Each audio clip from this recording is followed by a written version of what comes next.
Good evening, everybody. Welcome back to another session of Diabetes Reversal Explained. I'm glad each one of you are here. I've been circulating around, talking with everyone, but just for the sake of the whole group, how many people here met their weight loss goal this week? Anybody? One, yes, two, 3, 4. Okay, great. I'm glad to see that. Now, how about how many people met their fiber goals? Yes. Good for you. Yes, that's exciting. Okay, how about water goals? Yes. Very good. And how about sleep? How many people met their sleep goal? Does that mean everybody else had trouble with the sleep goal? You did. Just don't sleep, okay? Oh, my. We need to talk. Something's wrong here, right? Are there things we can do to improve sleep? Yes, we're going to spend some time on that. Maybe not this week, but next week. Next week? Okay. So I'll put that off until then, but we are going to address that issue. Let's see. About walking after meals. Yes, how many people are walking after meals? 1, 2, 3. Wow. Guys, now you know our experience has been, and I know I've probably said this before, it's the people that walk after meals religiously that will be the first to reverse. So has anyone noticed downward trends in blood pressure? Yes. Okay, good. Yes. Okay, that means we're heading the right direction. One of the first things we see. How many have noticed that there are downward trends in blood sugars? Anyone? Yes. Very good. Okay, wonderful. How about, and then we already talked about blood pressures. Well, this is exciting because we're already seeing early signs that you're reversing. So fiber goals this week was 40 grams or more. Was it hard to do? Did you, your stomach wasn't big enough? Wasn't it 50 this week? It was 50 this last week? It was 50. Okay, yeah. So 50 grams. Oh, my, I'm sorry, I'm a week behind. Yeah, 50 grams or more and stay there for the rest of your life. So that's a lot of fiber, but remember all the goodies that fiber does. You know, it changes your microbiome. So at this point in time, we should each week be seeing some improvements, gradual improvements. Like I was telling somebody earlier, you didn't get diabetes overnight. Okay? It doesn't go away through lifestyle overnight. The doctors can change your medication and he can make sudden changes in what your blood sugar is doing, but that doesn't mean you've reversed diabetes. The only way you can reverse diabetes is through a lifestyle change. The doctor can't do it through medicines. So this is something beyond what he can do. So tonight we're going to be talking about proteins that heal. And I know that that's an exciting topic for everybody because when we talk about diabetes, one of the first things that typical medicine will tell you is you've got to cut the carbs, which means you have to eat more fat and more protein.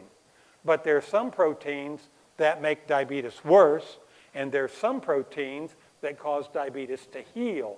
So we want to know what those are. And in the scriptures, you know, as I'm looking through, I'm looking for things that pertain to healing and health. And I read this verse. It said, and he healed many that were sick of divers diseases. Well, of course, that's talking about our Savior, Jesus Christ. Jesus is the one that heals. When we make lifestyle changes, you know, it's helpful to line ourselves with health principles. But I think Jesus is the one who actually does the healing. And that's why we see so many miraculous healings through the course of teaching these diseases. These classes. We've been seeing that for the last 13 years or so that we've been teaching these. So Anyway, remember the program is for educational purposes only. Don't do anything that we tell you until you've cleared it with your doctor. And I know most of you have already done that. And so at this point in time, let me just have another prayer for you. Heavenly Father, I want to thank you for each person that's come out tonight, and I want to thank you for all of those that are working so hard to fulfill their goals. And I pray that you will just continue to bless them. And Lord, we know that when Jesus was here, he healed those with diseases. And I pray that he will also work among this group to heal each one of the diseases. In Jesus' name. Amen. Okay, guys, at the end of this program, you should be able to describe the relationship between animal proteins and type 2 diabetes. And you should be able to identify the proteins that heal and compare the effect of animal proteins with plant proteins and state how proteins affects diabetes health. Sounds good? Okay. Karen. Joe had had diabetes for 20 years, type 2 diabetes, for 20 years when he learned about our program. He had already read the book by Dr. Neil Bernard about reversing type 2 diabetes, so he was familiar with the idea, but they needed help. They needed more support, and they were really praying that somehow they could get involved and get some help. So they learned about the program, and they came the second night of the series, and they were so excited. But the third night, he wasn't there, and we said, uh-oh, what's going on? And his wife, Sherry, said, well, Joe is in the hospital, and I'm really frightened for him. They said that he was hospitalized with bronchitis, but once he got in there, they discovered that he actually was in congestive heart failure. And so they did a cath on him. His lab work was all out of whack. His A1C was 10.7. His blood sugar was still running 300. When they did the heart cath on him, they found he had 2 blocked arteries, but it wasn't new. It's something that he had had for a while, so he already had what they call collateral circulation around it, where the other arteries around it were delivering the blood that he needed to his heart. So they decided not to do anything about that. But the big concern was his ejection fraction was only 15%. It should be 45, 50, 60, 65. Now, this gentleman was in his late 60s. And so it should, a normal, healthy person, it's going to be 65. His was 15. That means he only had enough circulation and energy to be able to get up and go to the bathroom, to eat his meals. Otherwise, he could not do anything. He had other issues. He had his sleep apnea. He did have a normal BMI, but you can see here from the picture, he had just a little upper abdominal obesity. And that's where a lot of diabetics will store their fat, is right in the upper abdomen. He was on several medications, but his physician had mentored under Dr. Caldwell Esselstyn at the Cleveland Clinic. And so she called Dr. Esselstyn. He was no longer practicing. He was no longer seeing patients, but she called him and she said, I have this gentleman. I'm concerned about him. What do you think? And she ran through all the history on him and all. And Dr. Esselstyn said, I will give Joe and Sherry a call. And he did. When Joe got home, Dr. Esselstyn called and talked to them for 30 minutes. They were so excited. And the thing that he told them was no oil, not one drop of oil. And the second thing was they told him to take greens. Just take a handful of greens, throw it in a pot of water, boil it for 6 minutes, sprinkle some balsamic vinegar on it, which we don't recommend the vinegar because it's hard on your liver and as you're trying to heal. But in this situation with his cardiac issues, in order to help get the circulation going, he said, put a little balsamic vinegar on it and do it 6 times a day. And so Joe was very religious about it, and he did it. So when he came back to the seminar, he was still struggling some. I thought I had done it. Okay, thank you. But this was 3 months after the end of the seminar.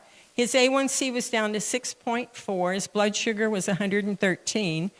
And after that, about 6 months after that, they retested. They did the heart cath again, and his ejection fraction was up to 45 to 50%. He was doing so much better.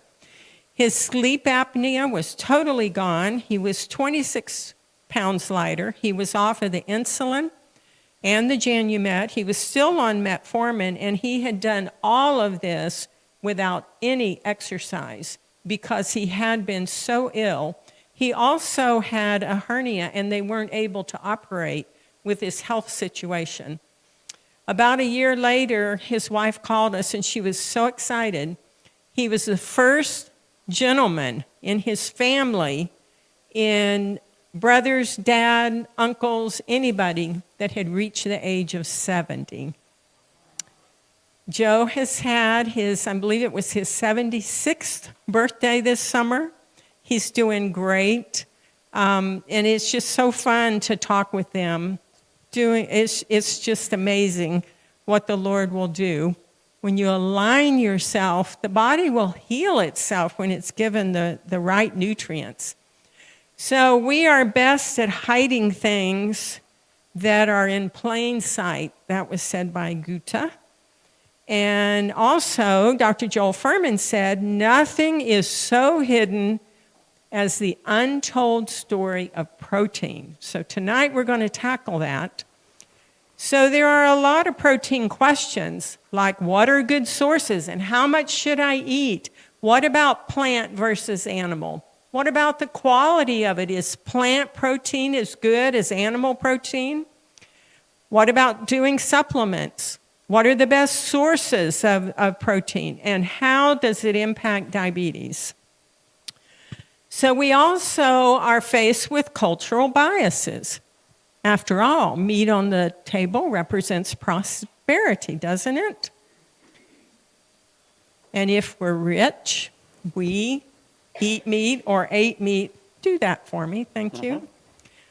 But if we're poor, we only ate plants, right? That's because we were lazy. We wouldn't go out and bring in the deer or bring in whatever, you know? That's the way, that's what's been handed down to us through the years. And so we deal with this bias, and we need to address those issues. And so that's what we're going to be doing here. Steve talked to us about Dr. T. Colin Campbell and his son. T. Colin Campbell is probably the world's greatest authority on lifestyle and disease. He's been published in peer-reviewed journals over 300 times. And his biggest study was a study that was called the China-Oxford-Cornell Diet and Health Project, better known as the China Study. And he got involved in this. He was discussing some of these issues with some of the scientists from around the world. And they realized that back in the 1980s, they realized that they had one opportunity left. China was beginning to open up. People were beginning to build roads. Commercial type things were beginning to happen. But up until that time, people in China pretty much lived, died, and ate what was grown within a 50-mile radius of home. But with transportation beginning to open up and everything else, they realized that they only had a once in a lifetime opportunity, probably never again to be realized, where they could associate environmental factors with diseases and learn a lot about what was going on. So what they did is, it was a joint study between the People's Republic of China and the United States. Both of them were funding this, and it was so they put together a team of researchers. They went into China, and they spent back up. There had previously been a cancer study, a cancer atlas study that was done. And they made this big colorful map about rates of cancers in China. And from county to county, the death rates from cancers varied by as much as about 400%. And they wanted to study especially those counties to see why the difference between cancer rates. And so they took their team of people into China, and they collected over 1,000 pieces of information on every man, woman, and child that they studied. It was an immense amount of information. They brought it back, and they spent several years crunching that stuff into the computer. Now, back in the late 1980s, I saw one of their first preliminary reports that came out. This study, I believe, what was it, 1980? No, it was 2006 finally that they published this book, and the book is still in print. It's well worth your time to get it and read it, especially the first half of the book, because it talks about things like osteoporosis or all kinds of other diseases, cancer rates, prostate cancer rate, ovarian cancer rates, etc. It talks about all kinds of things. Well, right at first, Dr. Campbell, he graduated in 1959 with a degree, a PhD in nutrition. And he was initially a part of the global project to end world hunger. And it was believed at that time that world hunger was caused because of a protein deficiency. So if you weren't eating enough protein, then you were starving. And he found himself in the Philippines studying the amount of protein in the diet and how to increase the protein in the diets of various people. Now, what they discovered was, the Philippines are a lot of islands, and if the people lived near the coastal areas, within 50 miles of the coastal areas, they typically could get fish for protein, and so they could add that to their diet, and that, there wasn't a problem there. But inland, there were other problems. Well, transportation wasn't good, and the fish would spoil by the time you got it greater than 50 miles inland. So they had to grow the proteins. And so they started growing peanuts. Well, one of the problems with peanuts in a tropical area is the peanuts have to be really dry, or a mold grows on them. And this mold contains aflatoxin. And aflatoxin is probably the most carcinogenic substance known to man. So you always want your peanuts to be really dry. But they had a problem: how to increase the protein in the diet, and then secondly, how to prevent aflatoxin contamination. Well, aflatoxin causes liver cancer. And so he was interested in reading about liver cancer, and one of the things he discovered was an obscure medical journal article from India that talked about a study that was done on laboratory rats and aflatoxin.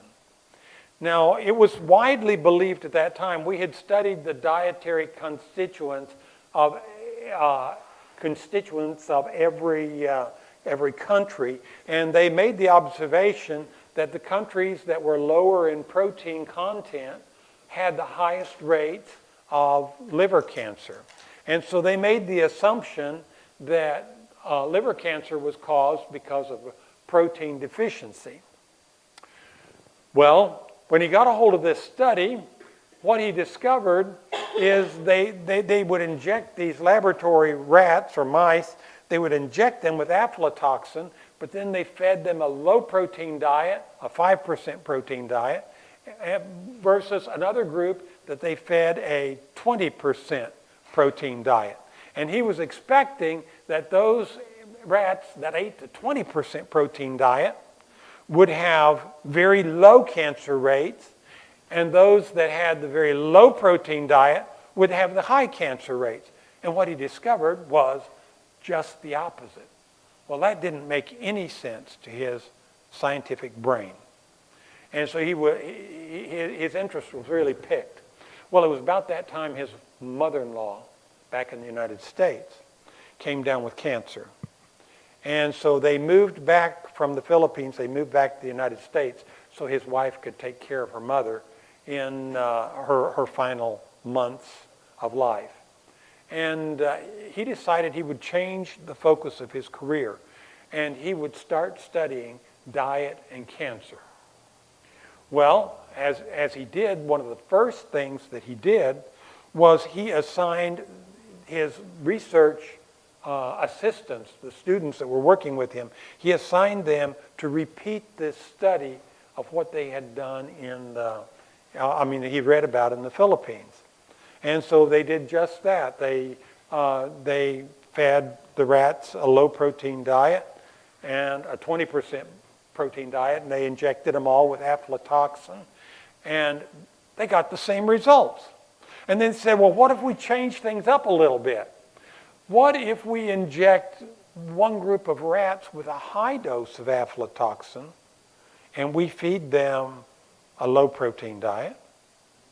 And the other group, we're going to inject them with a low dose of aflatoxin, but we'll feed them the high-protein diet. We'll see what kind of effect they had there.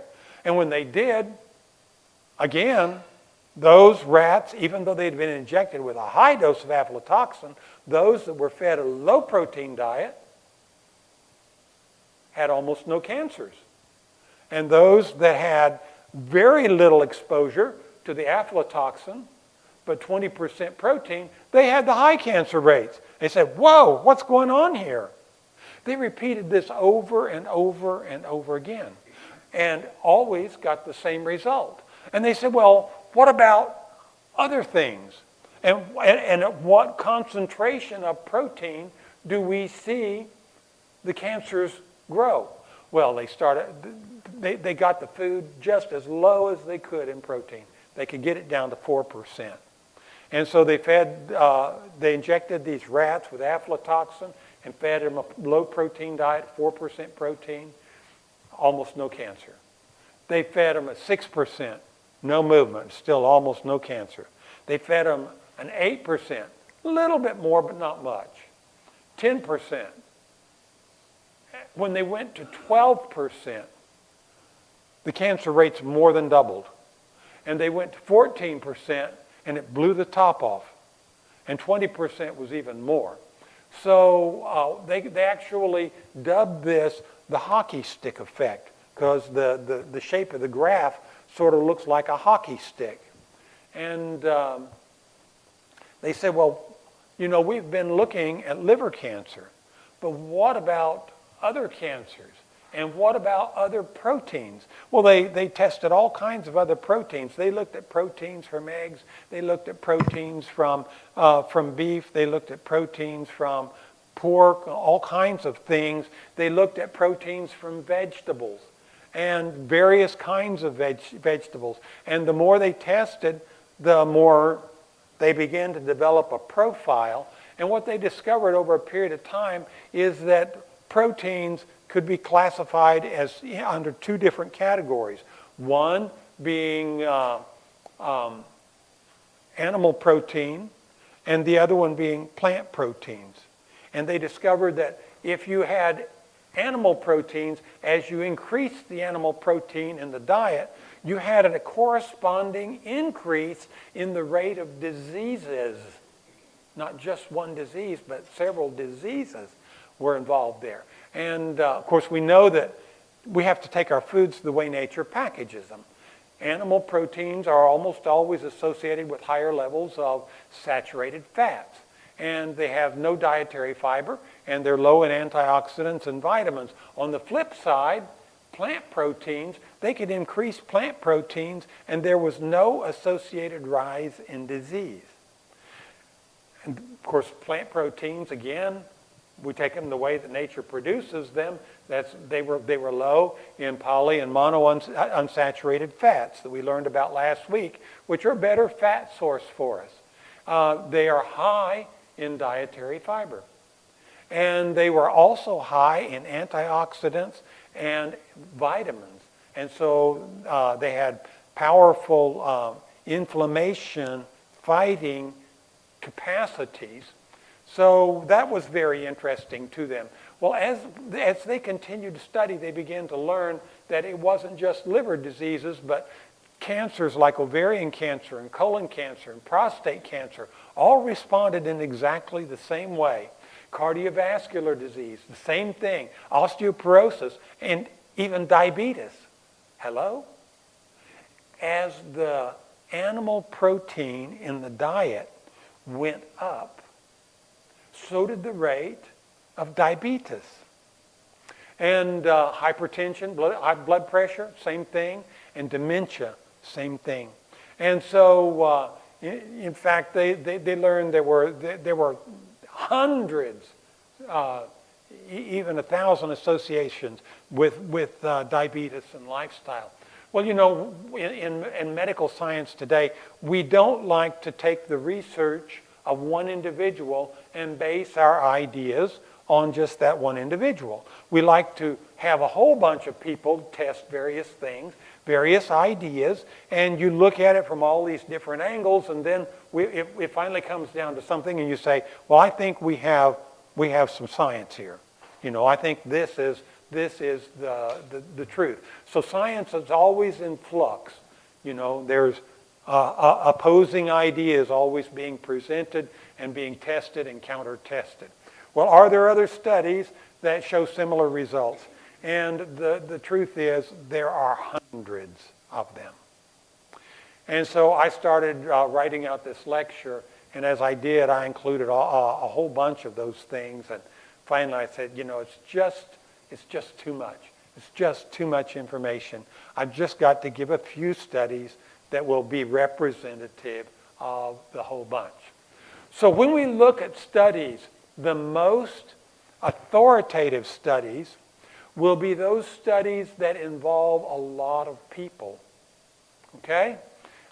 You know, if you have one person that goes out here and develops cancer, and they say, well, I've heard that carrot juice cures cancer, I'm going to drink a lot of carrot juice. So you go out and you get lots of carrots, and you juice the carrots, and you drink lots of carrot juice, and you get over your cancer. Does that mean carrot juice cures cancer?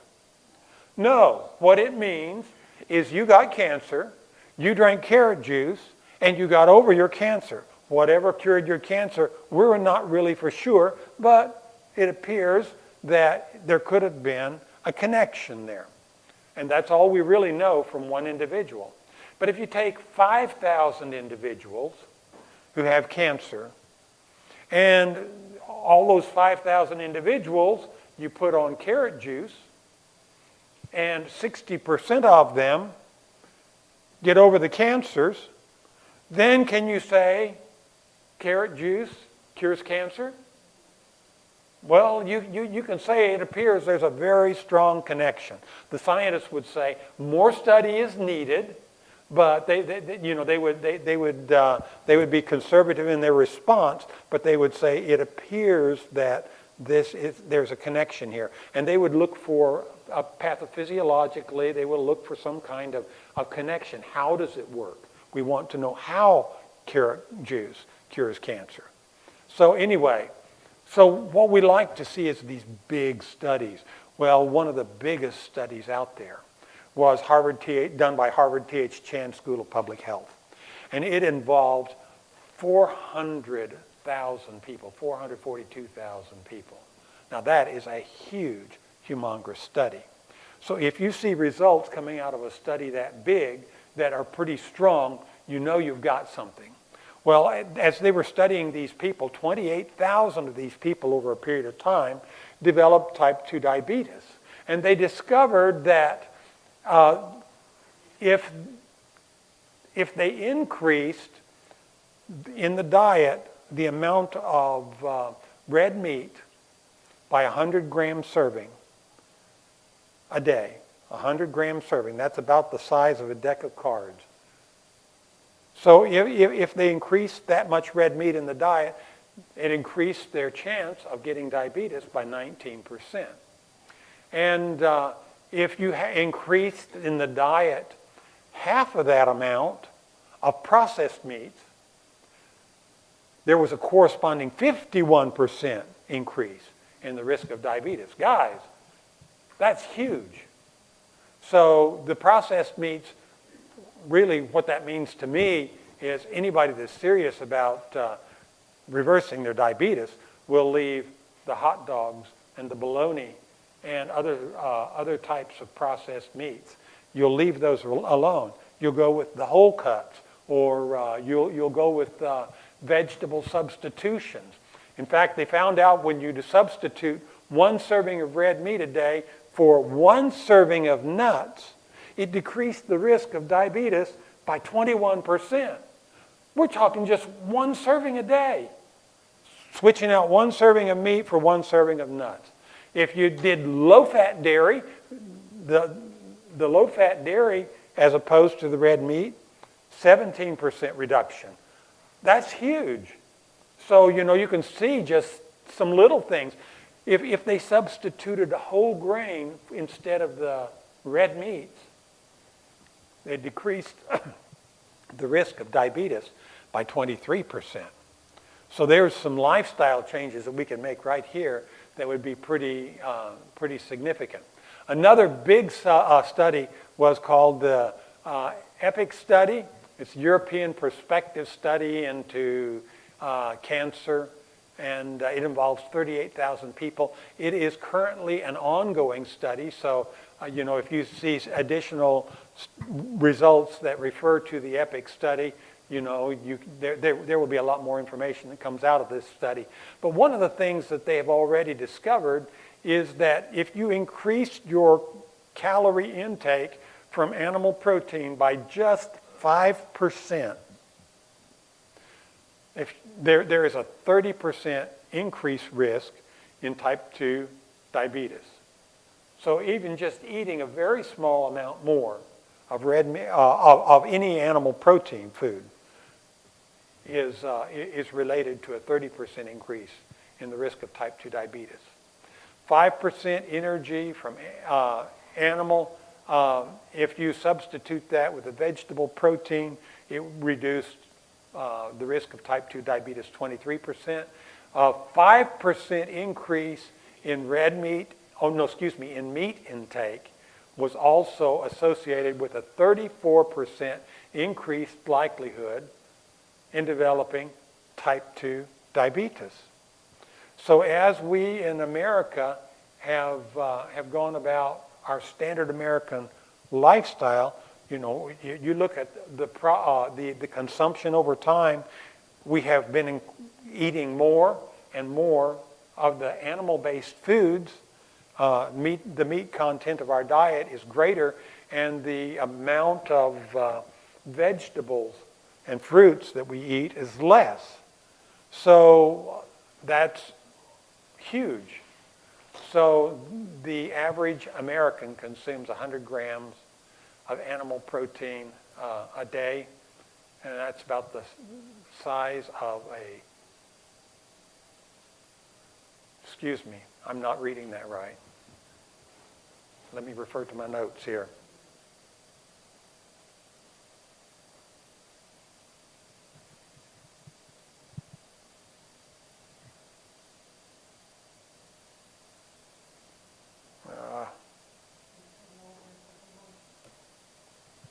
For some reason.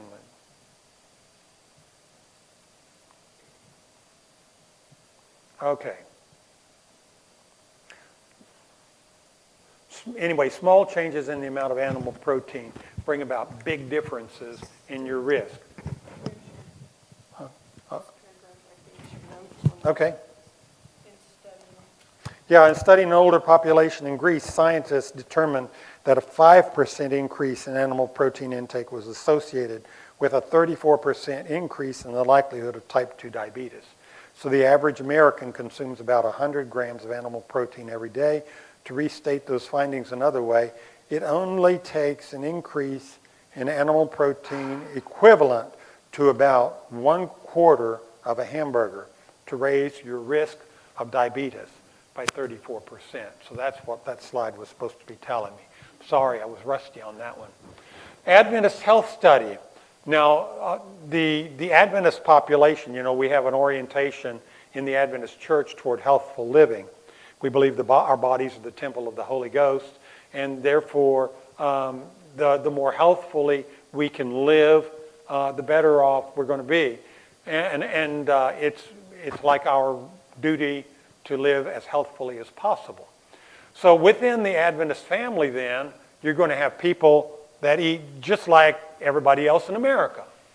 And when they actually run the numbers, I could make another column right here, and the column would be just off the top in the black area, which would be the standard American population.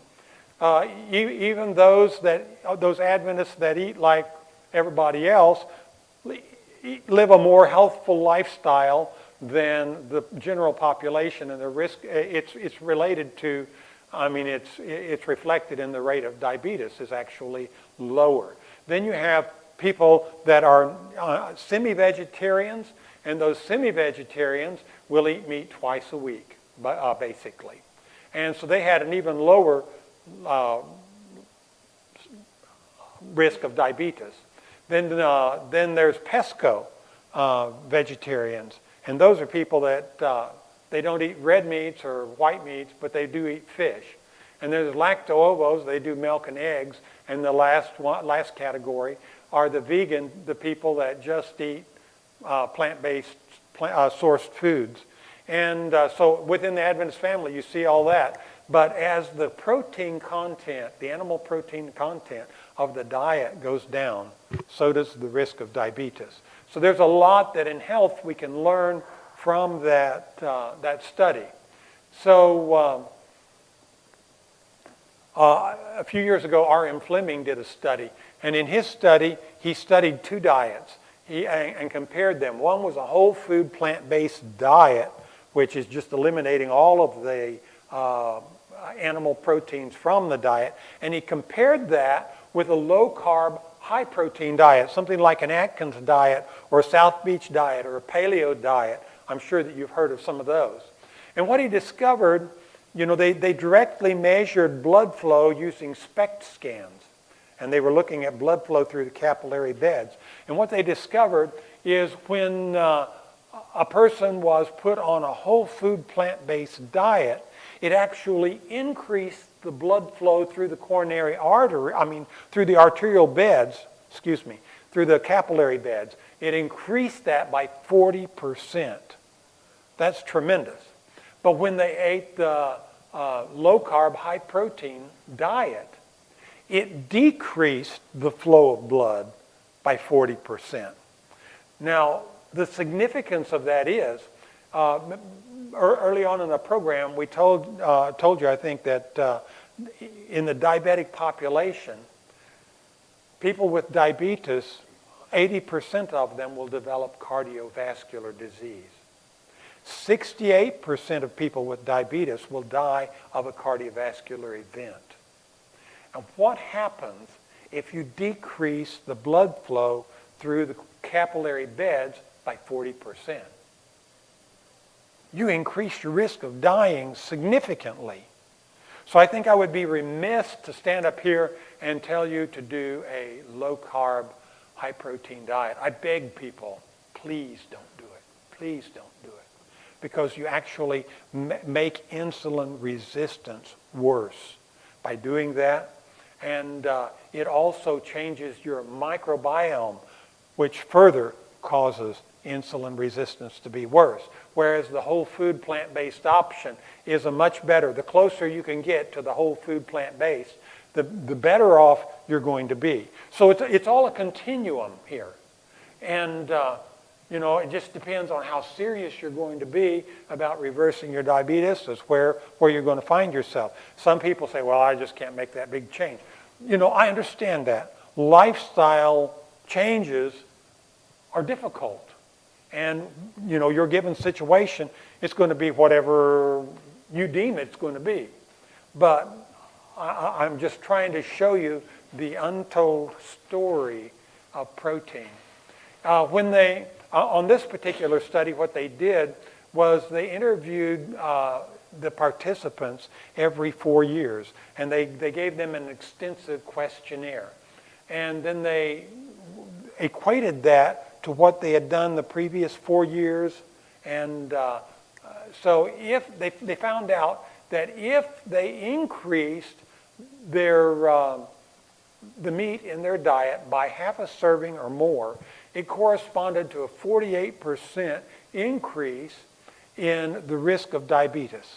Just a half a serving more of meat, changing that in the diet. If they decreased the amount of meat consumption by half a serving, then they decreased their risk of diabetes by 13%. That's not a big change, is it? But it's a big result. So, if you're still eating the meats, you decide that that's something you can't give up, just think about the impact. Half a serving decreased the risk of diabetes by 13%. So increase the amount of meats in the diet. So we give people a diagnosis of diabetes, and the first thing we tell people, you got to cut the carbs, because we're focused on blood sugar now, on standard medical practice. You got to cut the carbs. But we've learned last week that you actually need to increase your carbohydrate load, but you need to increase your fiber at the same time. When you increase the fat content, that makes diabetes worse. It kills off the beta cells. When you increase the meat intake in the diet, it and the associated fats that are associated with it are going to increase your risk of diabetes. So it becomes a self-fulfilling prophecy. It leads to cardiovascular disease and everything else. What we need is the higher fiber levels in the diet, and we need the lower fat, we need the lower animal protein in the diet, and that will give us the optimal situation for reversing the disease. Now, Marian Franz is a certified diabetes educator. She's a registered dietitian, and she was talking about protein. And she said food choices that many people make when given the advice to eat protein are usually meat or a meat substitute, such as cheese or peanut butter, and some people may also think of milk as a protein. But she went on to say that these health professionals call these foods protein, but are they really protein? Some of them contain carbohydrates, some of them contain fat, and so she made a couple graphs. Well, I have one of them up here, and it sort of compares what is actually there to what we think is probably there. You think about a low-fat meat, something like shrimp, you get 28 calories per serving from protein. You also get 27 calories from fat, even in shrimp. Look at beef bologna. You only get 12 calories of protein, but you're getting 75 calories from fat. Cheese. A lot of people that go the vegetarian route load up on cheese. You get 28 calories in a slice of cheese. That's like one slice of American cheese, if you please. That's about the size of 1 ounce. And you get 85 calories from fat. But those that have gone the vegetarian route, you look at nuts, almonds, 22 calories in protein, not a bad protein source, but 131 calories from fat. Peanut butter, even more, 32 calories from protein, but 144 calories from fat. And then the humble hot dog. Everyone knows the hot dog is high in protein, right? You have 28 calories in protein, so it is a good protein source. But look at how much you get from the fat, calories from fat.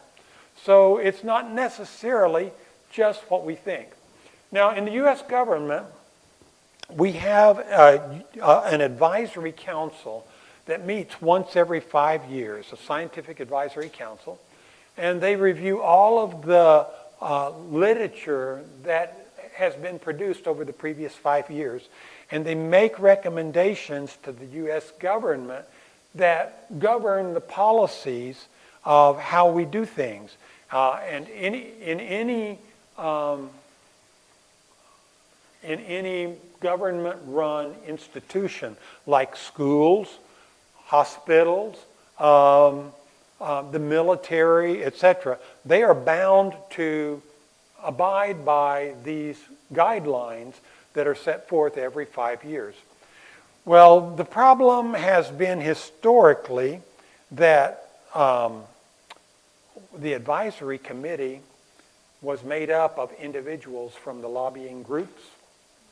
And so in 2012, the Physicians Committee for Responsible Medicine sued the FDA and won the lawsuit for illegal and unfair practices, for weighting the decisions of the committee.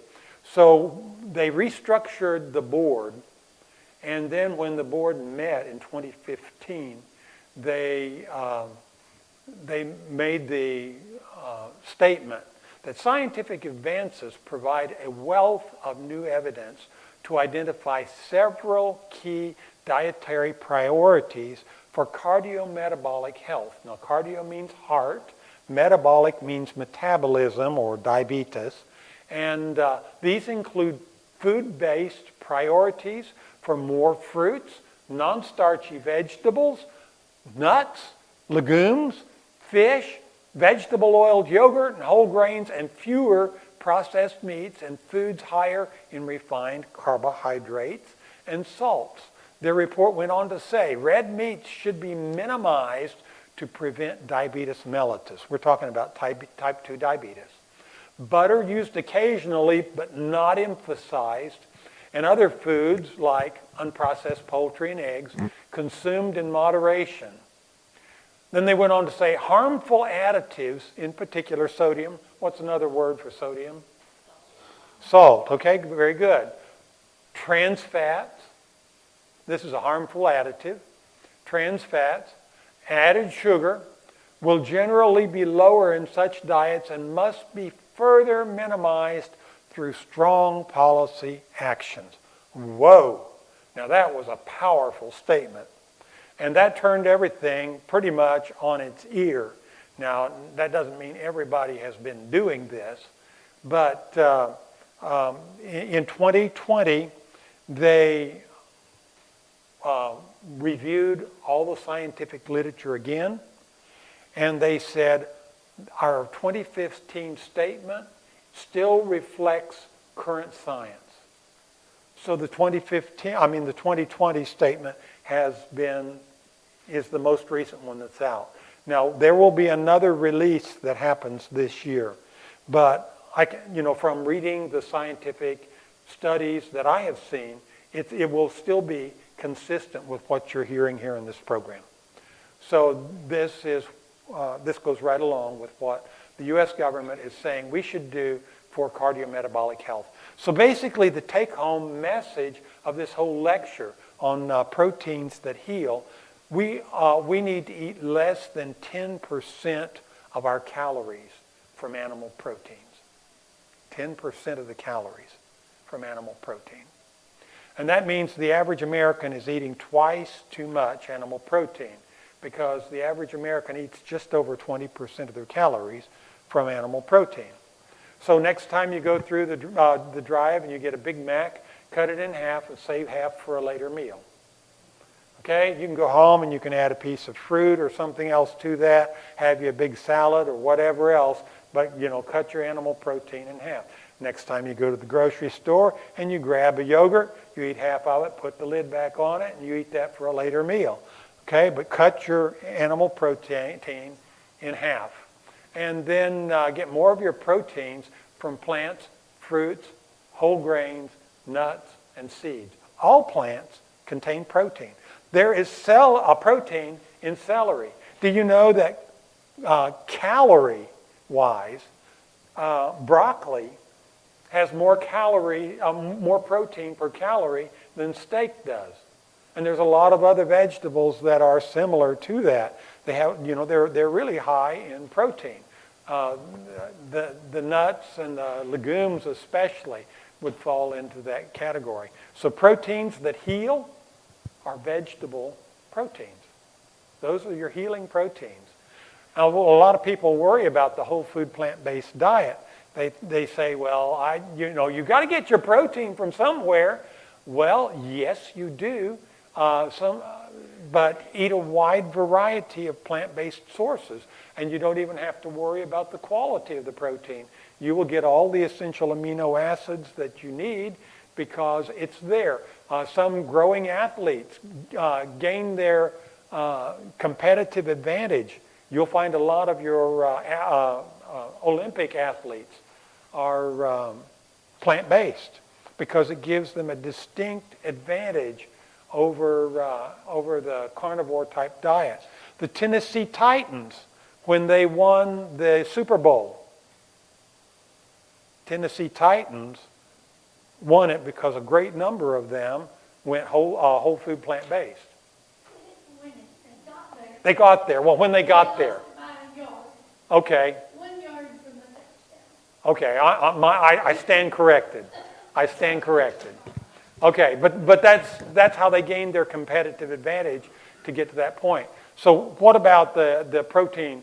A daily requirement for adults is between 46 for women and 56 grams for men because men's body sizes are larger. If you want to calculate out yours, you can calculate it out. It's 0.8 grams of protein per kilogram per day is what the established standard is. And the whole food plant-based diet is 60 to 80 grams. Well, is that enough to cover 46 to 56? Yeah, more than enough. You got protein going to waste there. So anyway, yeah, there's plenty of protein there.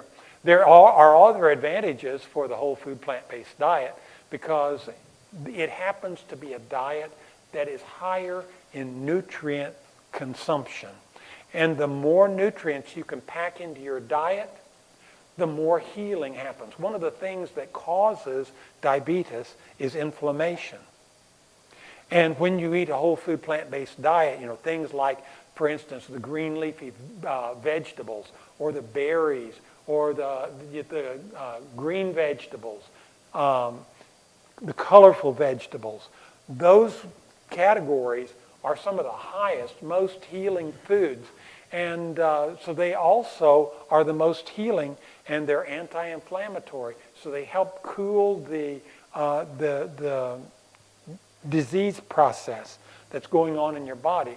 And that's likely, eating more of those foods likely results in improved weight loss. You have increased dietary fiber, which is going to mean that you're producing more butyrate from the bacteria that are eating the fiber in your intestine, which decreases insulin resistance.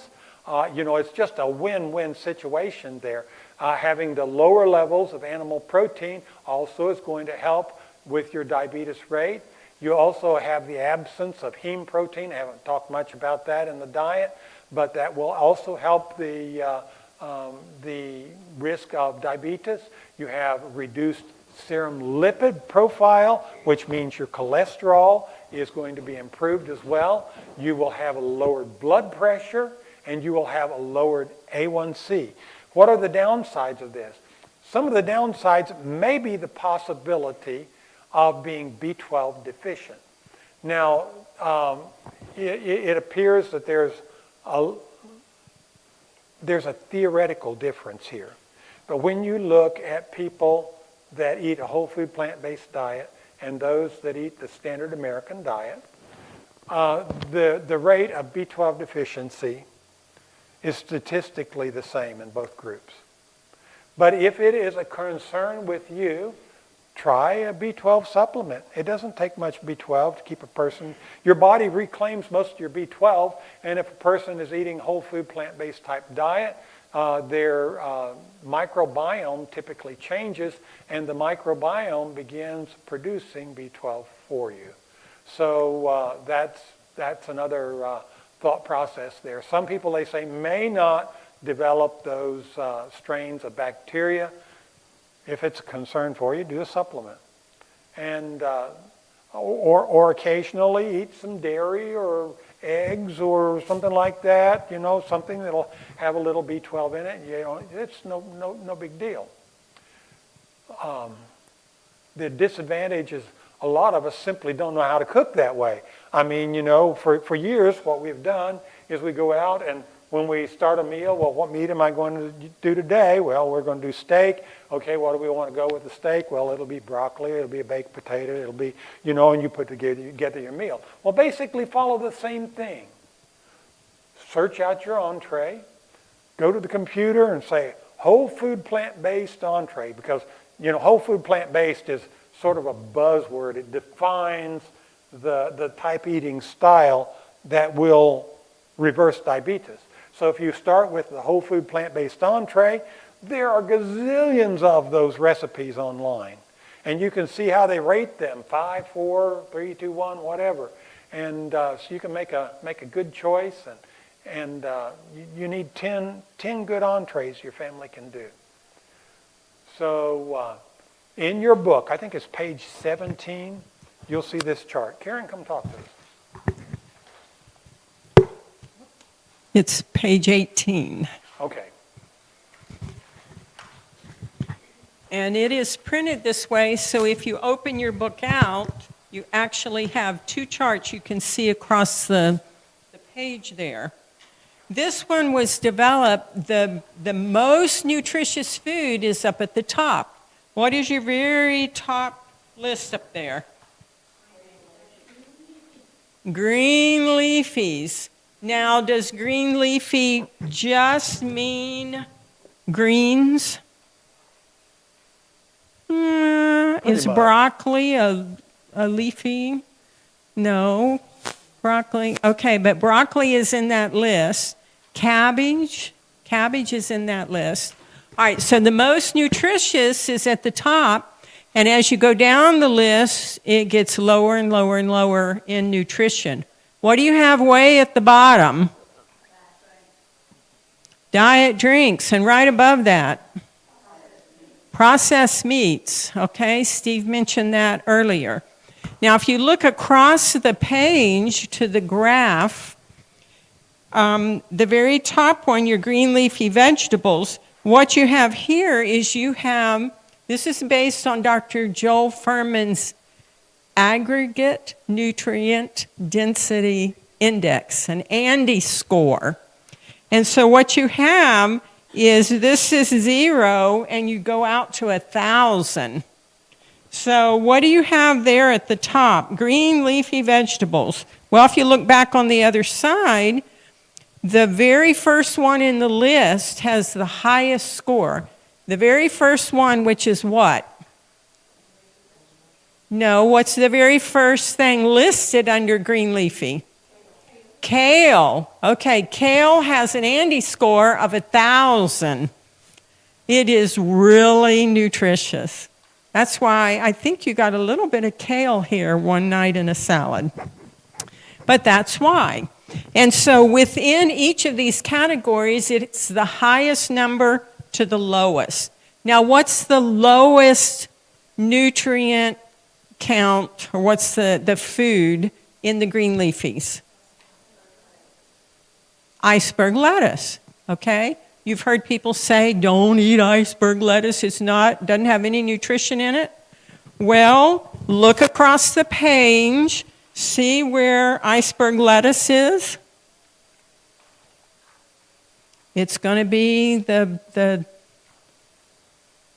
you see it there on the scale? Now look down below it. It has more nutrition than a lot of the stuff down below it. So if you go, are you following me? Iceberg lettuce. Iceberg lettuce is the very last one on the green leafy vegetables, iceberg lettuce. Okay, so when you look across here, it's going to have the lowest. It's not going to be way over where kale is. Iceberg lettuce has an Andy See score of this? 127. This is kale with 1,000. This is iceberg lettuce here. Okay, so that's how the chart works. So if you go somewhere to eat and your only choice is iceberg lettuce, eat the iceberg lettuce. Okay, it has the Andy score of 127, which is more than all, you start moving down. There is a lot of things that don't have near the nutrition in it as what iceberg lettuce has. So don't totally throw it out. But if you have a choice between kale and iceberg lettuce, what's your better choice? Kale. Kale. Okay, I heard it. All right. Yes, sir.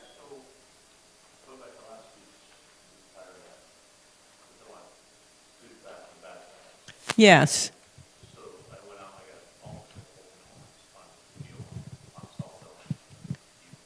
Okay, so he's asking about almonds. He went out and he got some good almonds after the lecture last week talking about fats. Well, if you look down, you see seeds, starchy vegetables, whole food fats, and nuts. It's right at the bottom of the big green arrow there. See, that's where that category is, your nuts. Okay, so, but if you look on down below it, you're going down, you go through a white section, then you get down into the pink section, red section. The ones down below make your diabetes worse, okay? As you move up the list, you're getting the better nutrition that will help heal. In the middle is the white section. Those really don't make a lot of difference one way or the other. They're kind of neutral, which is why they're white. But the whole food fats are a better choice. You look at your oils. Where are your oils? They're down in the red, not clear to the bottom. They're better for you than refined sweets. Okay? All right, so I was introducing this to a group that we were talking to down down south. I know we're pretty south, but this was further south. And so we had been, we've talked about all these other sessions, all these other topics, and we were introducing this. And so I asked my group, I said, okay, what'd you have for breakfast this morning? And I was hoping to hear oatmeal or, something good. And instead, I heard right up here a little gentleman said, I had a bologna sandwich. Okay? So where are processed meats? You told me, next to the bottom. And I imagine that his bologna sandwich was on white bread. So where is white bread? Right above that, refined grains, white rice, pasta, white flour, white bread, cookies, cakes. There's not much nutrition in it. So this little gentleman had had for breakfast a bologna sandwich. So I said, okay, I'm up front. This is the first time that was thrown at me, so I'm backpedaling. What'd you have for breakfast yesterday morning? Hoping I would hear oatmeal, somebody, because we want to build on, if we're used to eating oatmeal, how can we make it better? My little man right up here called out, he said, a fried bologna sandwich. I said, okay. Well, if you look way down at the bottom, in the very fine print, if you can read it down there, it says, if the food has been processed, decrease by 2 categories. But if the food has been fried, decrease it by 4 categories. All right, and so an example of that is a peach. If we have a wonderful Georgia peach that just, it just drips off your chin as you're eating it. Okay, we look up here at fruits, and our peaches are there. It's on the second line, partway over. If I take the peach and I can it, so I've processed it, I have to decrease it a little bit because it's not as good for me as it was to eat it fresh. But if I take it and turn it into a fried peach pie, what have I done to it? I made it taste good, but look, it moves it down. I have to go down 4 categories. So my little guy down here, I said, I asked the group, where do you see yourself on the food list? And he says, skipping along the bottom. And he definitely was. So what we want you to do is we want you to become familiar with this. Now, you've already seen this same form twice before. You saw it once. It didn't have the arrow on this side, but it had the fiber content of the foods. And the other time that you saw it is it had the fat, the saturated fat or the regular fats. So, but now you have it. This is the nutrient content. So kind of look at it, get familiar with where the categories are, and then figure out where am I on the food list. When Steve developed this and we studied it, we went, we need to move up on the food list. And we did. So we have worked to change that for us. And it has made a difference for us. Neither of us are pre-diabetic anymore like we used to be. I just want to add a point to what she's saying. Don't anyone go out of here and do an all-kale diet to reverse your diabetes. Did you hear what she said? No worries there. That's okay. There are some other people in this room I happen to know that feel the same way. And so for them, they have to choose broccoli because they won't eat greens or they really don't like greens. But what you want to do is you want a wide variety of plant-based foods. Remember, we said in order to have the microbiome that you need in your gut, you've got to have 30 varieties of plants every week. Okay? So try, if your average is sort of, the standard American diet is down here. If you can start making substitutions and move up to where you're sort of in the middle, have you improved your health? Yes. If you can move even higher, have you improved your health? Yeah. So Karen and I both had pre-diabetes, and since we've done this, it's been almost 14 years now. Since we started. Since we started it. We weren't successful right at first. Yeah, for us it was slower because we didn't learn as fast the things that we're teaching you. You're getting a crash course in what took us several months to figure out of the medical literature. But eat that wide variety. Try to get the 30 foods, and I think you need to make at least 6 to 8 servings a day out of those top 2 categories. If you can do that, the green leafies and the colorful vegetables, yes. I was going to say, just simple choices like maybe some chopped kale mixed in with your iceberg. Just go slowly. Yeah. And you'll find that you like it. It looks good and it's colorful mixed together. Great idea. Great idea. And, another thing is, kale, to me, is really hard to eat when it's straight up fresh. But if you'll salt it, take a big bowl of kale. Take the stems out, the big stems. Take the big stems out, and then you have the real stiff greens, and salt it with about a teaspoon of olive oil to help make it stick to the green, and then you knead it like you would knead a dough, bread dough. Knead it for about 4 or 5 minutes in the kitchen. It will wilt that down, give it more of a consistency like lettuce, And I love it with dried cranberries in it and toasted pecans and maybe some blueberries and whatever. To me, that just makes an awesome salad.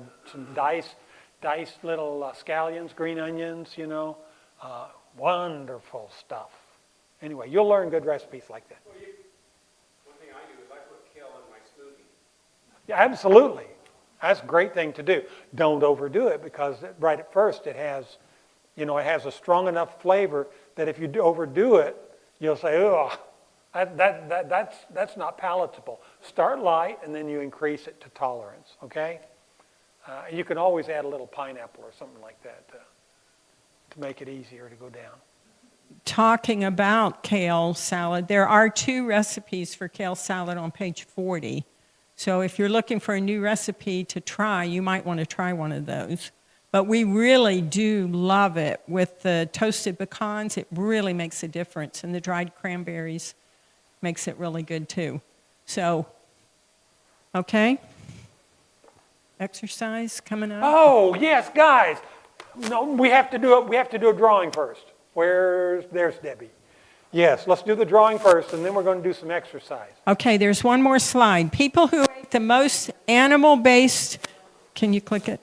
Foods got the most chronic disease, but people who ate the most plant-based foods were the healthiest and tended to avoid chronic disease. The results could not be ignored, and that was Dr. T. Colin Campbell. Okay, does everybody have your ticket? What? Well, do we have someone who has excelled this week? Has somebody excelled? Do they feel like they excelled? I want to know how many people marked your book this time. Did you check your... One. You did. Did you check your achievement record? Yes, lots of people did. Was there weight loss? Who lost the most? Yeah. Oh, you're going to look Okay, at so who lost? Did anybody lose more than 2 pounds this week? 1, 2, Three, 3, four. 4. Wow. Okay, more Anyone than lose 3? more than 5? Anyone? There's two Two. of them. Lost how much? How- Lost 1 pound. Okay, good. So it's how much? 3 pounds this week? No, Okay. 3 pounds this week. This week. Okay. So, Anyone yeah. else? You lost 4 pounds this week? Woohoo! Anyone lose more than 4 pounds this week? All right. I need 2 or 3 tickets. You better clear that with the leader up Can here. I can do this, Debbie? It just increases their chances. 3. Okay, so today we have, in the recipe that you had. There you go. I He did. And this is for filling out your thing. And she did too? Okay. Several of them filled it out. She had good weight loss. How much did you lose? She lost 4 pounds 4 as pounds. well. Oh, all So right. 2 with 4 Wonderful. pounds. Wonderful. Yeah, why not? Why not?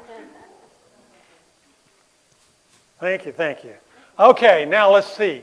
So I got number 471. Did you put the tickets in, Steve? I did now. Okay, 471. Who has 471? All right. Who is the next ticket going to?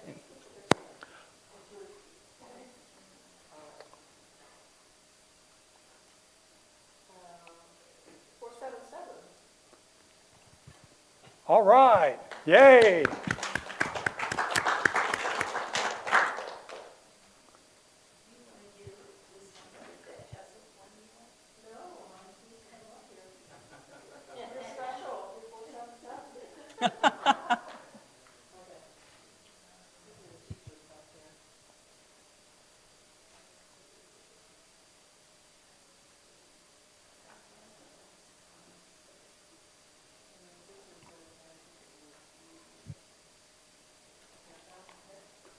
Nice choice.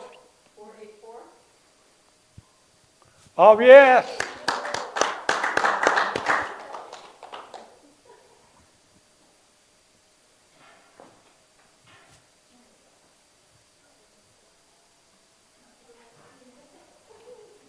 How was the food sample tonight? Did you enjoy that? Yes. Good. That is a new recipe to our group. We haven't tried that before. What you just picked was brassica aminos, is unfermented soy sauce. And you can get that in a local grocery store where the Oriental foods are at. Bragg's liquid aminos. And if you don't want soy, there's also coconut aminos, just coconut based. It's also gluten-free for anybody that wants. Yes. Good job.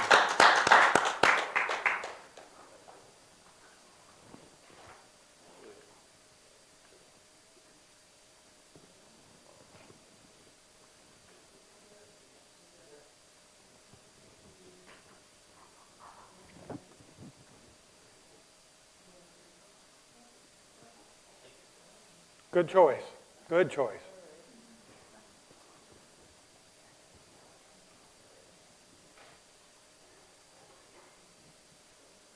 All right, we'll do one more. 480. 480. Lorenzo.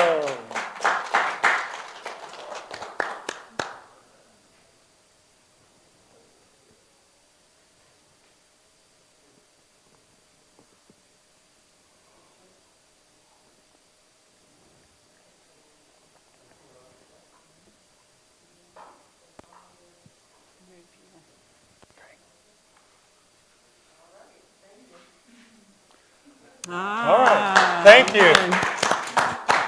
Okay, everybody, let's stand up. Remember, if you have issues that you can't do the exercise, we will forgive you. Just due to tolerance. Let's start warming up, stepping side to side. Any form of exercise will do. You can actually sit in the chair and do some exercise. I had lots of people do that. In fact, I had one lady, she was paraplegic, and she says, I can't do the exercise. I said, can you do this? And she said, yes. And I said, can you do this? And she said, yes. And I said, okay, you can do the exercise. So, she did. She got with the program and started doing some exercise. The burst training is so wonderful because in the course of doing it at least three times, every other day for a week, you will lower your insulin resistance by about as much as a metformin within about a month's time. Okay, go the other way. Good warm up. Get the blood going. You can do this too. There you go. All right. So we're going to start off with no jump jacks. Now you're adults, so I don't want you jumping, but we can step side to side. So it's going to go like this, and then back down, and then we go the other way, and back down. So to the right, and then to the left. Okay, and if you want to pick up the pace so it does you more good, then you get a little more active. Go faster. Okay?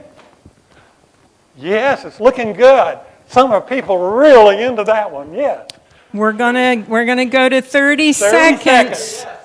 30 Oh, yeah. seconds. Now, Which if you can stand, but I get all shook up when I do that. 27, 28, 29, 30. All right, back to active rest. Then that means I get to talk a little more.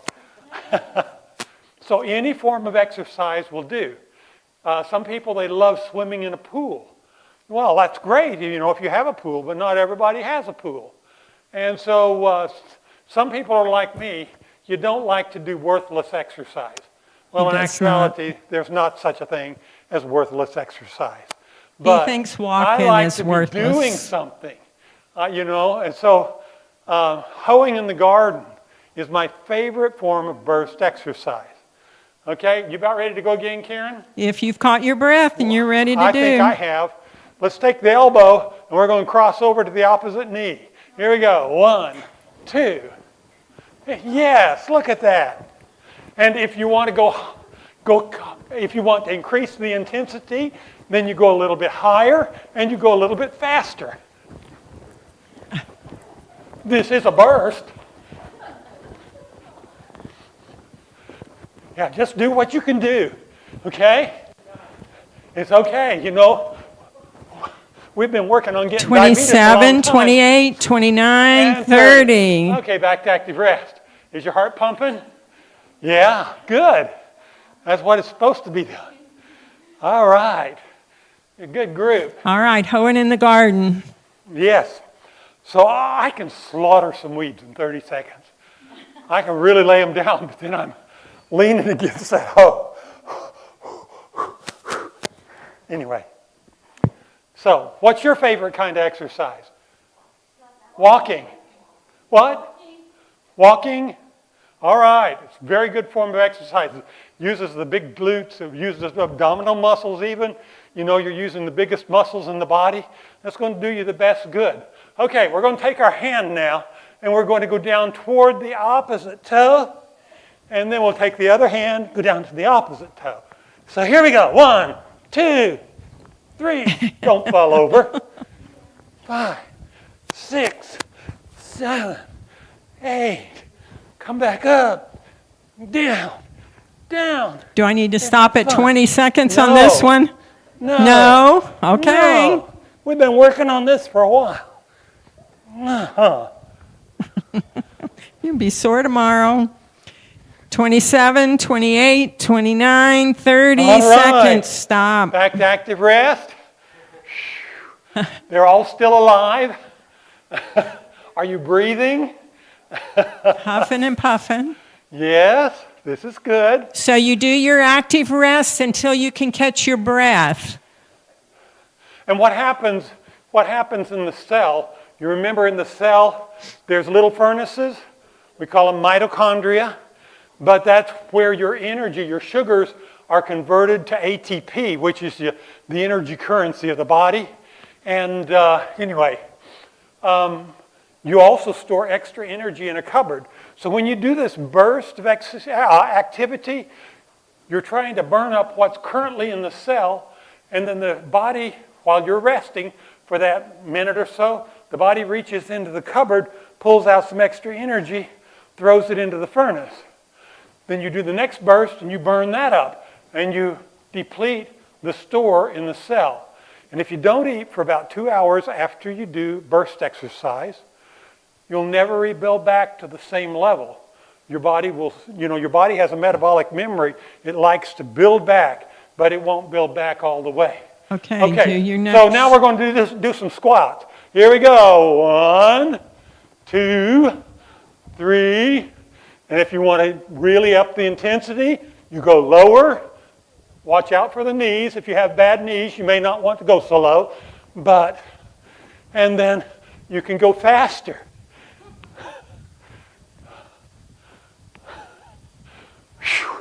This is why we like someone else to do the exercise, so he doesn't have to huff and puff. So it does get him quiet, though. All right, we're at 30 seconds. So stop. All right, back to active rest. Okay. How many repetitions do you need to do at home? 10. 10 repetitions. Okay? It'll take you about 15 minutes to do this. So there was a guy in London. He was a physician. He decided to test this. So he tested his insulin resistance.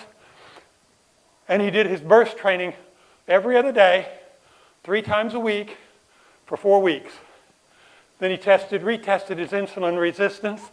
And his insulin resistance had dropped by 27%. 26% maybe. 26%. Well, metformin on the average drops your insulin resistance by 27%. So in 1 month, basically what he had done was like he had taken a metformin tablet. After fasting or after eating or Now what was what? the insulin resistance, so he's measuring blood glucose. No, what he was measuring insulin resistance. Which is how resistant your cells are to the insulin. the work of insulin to cross the cell so You- it can take sugar into the cell. You measure it by getting a fasting glucose and a fasting insulin level. Okay, we need to stop and do our table coaching. Okay, guys. So while we do So- the table coaching, what we're going to do, all right, you can take your seats. There's your coaching Our objectives. topic next week will be augmenting diabetes reversal. We'll be talking about things we can do in addition to what we've talked about that will help us along the way. But today, while we break into our groups, what I want you to do is discuss your feelings about today's lecture. I know for some people this is a very unpopular topic. And so just discuss your feelings. I want you to write out a list of foods you can substitute for the animal-based foods in the diet, okay? Because that's going to be really important. We have to plan for success. Part of planning is planning what we're going to do. And then using the food choice list and the food choice graph that Karen talked about, I want you to plan a whole food plant-based meal. Start with an entree and flesh it out with some sides of veggies or whatever you want to put there, veggies or fruits or nuts or whatever. And use your smartphone to look up whole food plant-based entrees. Any questions?